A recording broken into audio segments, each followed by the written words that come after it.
Pakinggan nyo pa tong isa. May kasabihan nga tayo, ang hindi marunong tumingin sa pinanggalingan, hindi talaga malalaman ang katotohanan. Anak ng putya. Buta ka, simple-simpleng kasabihan eh. Binago mo pa, pantanga pa. Hindi lilingon sa pinanggalingan, hindi malalaman ang katotohanan. Tanga, pag di lumingon sa pinanggalingan, hindi makakarating sa paruroonan. Ganun yun. Tangin to, bobo. Mag-aral ka nga sa akin ng pambuburaot. Tutsangin na, para sigurado ako na mas maburaot mo kami ng successful. O, ano pa yon? Okay, ang tandaan po natin, ang utang na 16 trillion ay kabuuang utang ng gobyerno simula pa noong mga nakaraang administrasyon. At tatandaan din po natin ng ang administrasyon ni dating Pangulong Duterte ang naitalang may pinakamataas na naging utang. Okay. Utang ina ka. Ganito po yan. Utang ng buong Pilipinas, utang ni Duterte. Actually, yung inutang ng lahat ng mga presidente sa buong Pilipinas, sa loob ng 6 na taon, inutang lang ni Bongbong Marcos ng 3 taon. Imaginin mo, ganyan nakalaki ang utang natin sa world, sa buong mundo. Samantalang 3 taon pa lang yung amo mo. Nung panahon ni Pangulong Duterte, ma'am, umutang po talaga ng malaki. Bakit? Kasi may pandemic. Nung pandemic po, putang ina mo, pati yung mukha mo, pinaturukan mo na yata ng mga dimbaksya. Ay, hindi. Yung mga, yung mga anti-COVID. Okay? Bukod doon, ang dami rin pong mga anti-pneumonia na mga bakuna. Okay? Noong mga panahon na yan, sarado po ang buong mundo. At hindi tayo at walang nagbebenta ng mga ng mga bakuna. Nakapag-produce ang Pilipinas ng libreng bakuna. First shot, second shot, third shot. Libre po para sa buong Pilipinas. Wala tayong binayaran. Ang laki ng binayaran ng gobyerno natin sa ospital.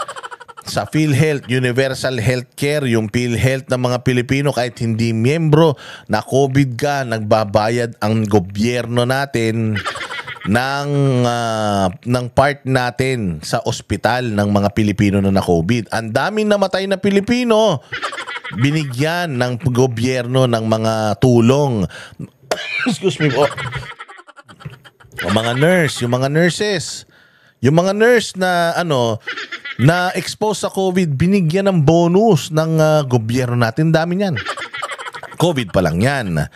O, ano pa mga nagawa ni Pangulong Duterte? Natigil ang laglag bala, gumanda ang airport, 10 taon na ang lisensya, 10 taon ng passport.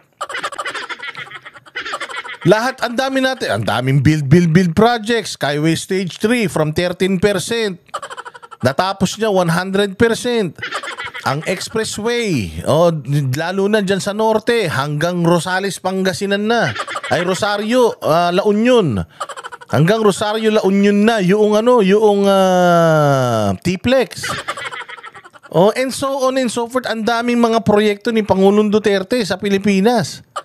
Meron pang mga bagyo. Ilang bagyo dumaan na super typhoon, category 5. 3 category 5 typhoon ang tumama sa Pilipinas. Ilang lindol, ilang bulkan ang sumabog. Meron pang Marawi siege. Naayos, na-update, na-upgrade ni Pangulong Duterte yung military natin. Nakabili tayo ng mga magagandang kagamitan na ipinarada ni Bongbong Marcos nung unang araw niya sa panunumpa, di ba? O ano pa, ang daming naayos ni Pangulong Duterte, drug war on drugs, yung pagsasubsidize ng gobyerno natin sa rehabilitation ng mga adik sa Pilipinas. Ang daming ginastos, mga eskwelahan na naipatayo, mga ospital, mga COVID facilities, mga OFW na umuwi ng Pilipinas, binibigyan ng ayuda ng gobyerno. Umuwi ng Pilipinas, hinahouse ng gobyerno, quarantine 1 week per person. 1 kwarto sa isang hotel, 1 araw. Sa mga repatriated. Ano pa? Ilagay pa ninyo dyan sa comment section kung ano pa yung mga nagawa ni Pangulong Duterte, and the list of accomplishments ng Pangulong Duterte goes on and on. Kahit na triplehin, limahin pa yan, sampuin, ni Pangulong Duterte yung dami ng inutang niya, sa dami ng nagawa niya, okay lang. Ang mahirap yung amo mo, na utang ng utang, utang ina niyan, ang daming inutang pero walang naramdaman. Yung inutang ni Duterte ng 6 na taon, inutang lang niya ng 3 taon. Imagine, ganun ka magnanakaw yung amo mo. Saan nila dinala pera? Kumukuha pa sila sa PhilHealth. Saan nila dinala ang pera ni Pangulong ng Pilipinas o ng inuutang nila? Babayaran nila mga apo natin. Saan dinala ni Bongbong? Wala namang tulay, wala namang tren. Wala namang pinatigil naman lahat ng mga key projects ni Pangulong Duterte. Wala namang pagbabago, wala namang may Maharlika Investment Fund pero wala pang nangyayari diyan. O ano yun? So saan na? Ano nangyari? 3 years na, Claire Castro, wala ka pa rin maibigay na maganda. Yung pabahay, ano na nangyari sa pabahay? 1 million per year? Ano na nangyari? Wala, di ba nga? Agriculture, naayos na sa laki ng inutang ni Bongbong.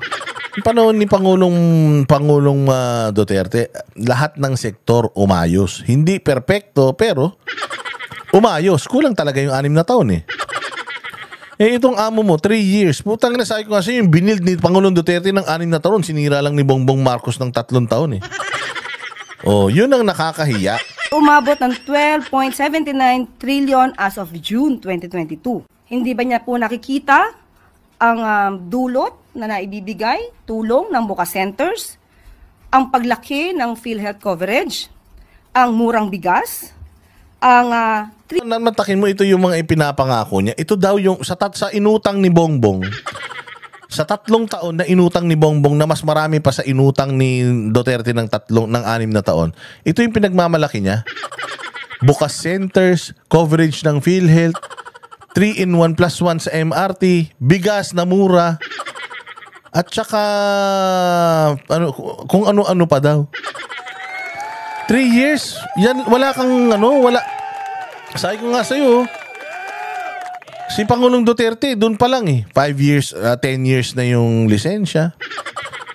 COVID response, Marawi siege.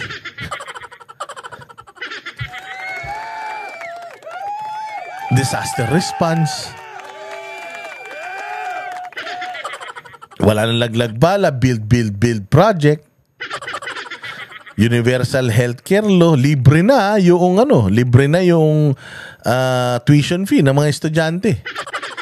O yan, diyan napunta si Bongbong 3-in-1 plus 1. Putang ina niyan. Claire, wala kang alam na ginagawa ni Bongbong sa Pilipinas? Kailangan mo bang ipagmalaki yung pagkasumakay kayong 3, may libre kayong isang kasama sa LRT? Sana kung ganda-ganda ng train natin, sana kung yung train natin parang roller coaster yan sa Enchanted Kingdom. Hindi. Nang tinapay ka, yun na yun, accomplishment na sa inyo. Nang putokwa. T+1 po. Ibang klase.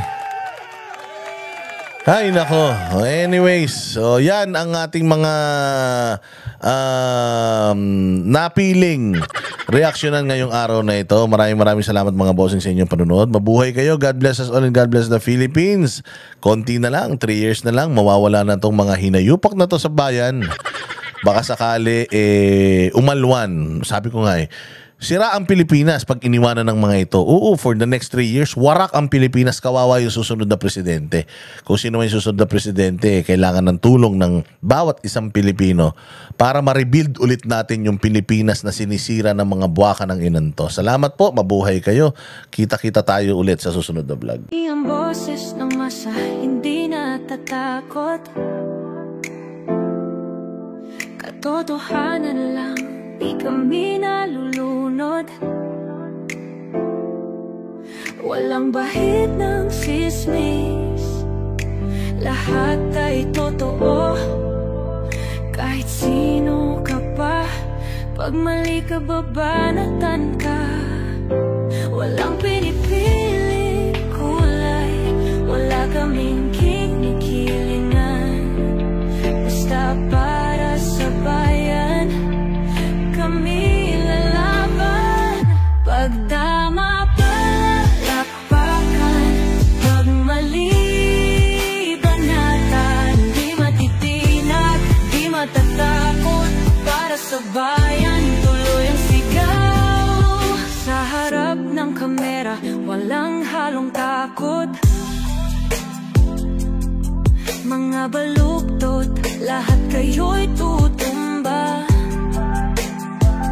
Ang hustisya at totoo, yun lang ang mahalaga.